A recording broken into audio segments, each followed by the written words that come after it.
The morning sunlight peeked through the lace curtain, casting a soft glow on the small wooden desk where Abigail sat. Her delicate fingers hovered over a yellowed envelope, the corners frayed from constant handling.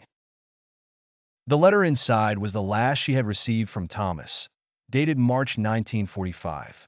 It was a time when war loomed over every aspect of their lives, yet love persisted through ink and paper. My dearest Abigail, I hope this letter finds you safe and well. The days grow longer here on the front lines, but thoughts of you make time bearable.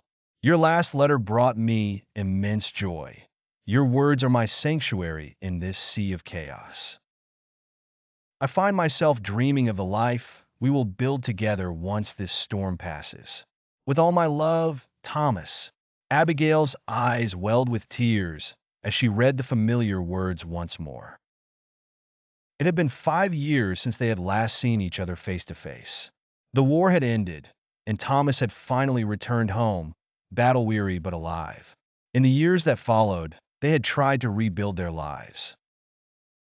But the world they once knew had shifted, making the journey back to normalcy a challenging one.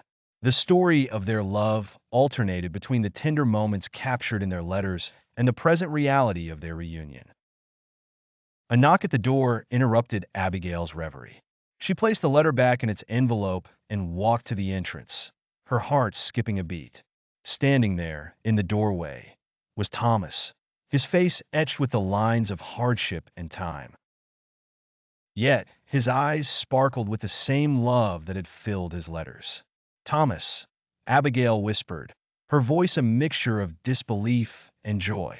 He stepped inside, his movements tentative at first, as if he were afraid the moment would vanish. "Abigail, I've missed you so much." His voice cracked, betraying the stoic facade he had maintained for so long. She reached out, cupping his face in her hands. "We're together now, Thomas. That's all that matters." The months that followed were filled with moments of rediscovery. They fell into a routine, trying to rekindle the familiarity they once shared. But the war had left scars on both of them.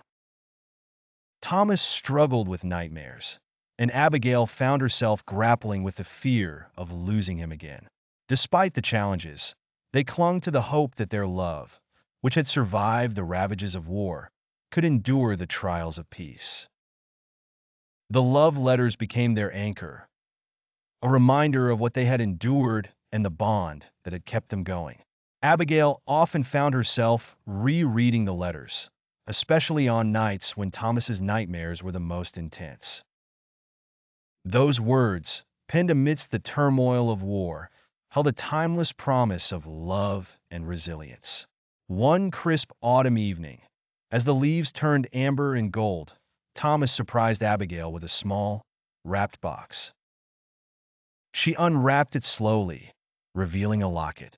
Inside it was a tiny, folded letter. She recognized Thomas's handwriting immediately. "My beloved Abigail, no matter how much time passes, or how the world around us changes, my love for you will remain unwavering. With this locket, I vow to cherish you, now and forever. Yours always, Thomas." Tears fell as she clasped the locket around her neck, her heart swelling with gratitude and hope. They had weathered the storm, and while the road ahead was uncertain, they knew they could face it together, fortified by the love that had seen them through the darkest of times.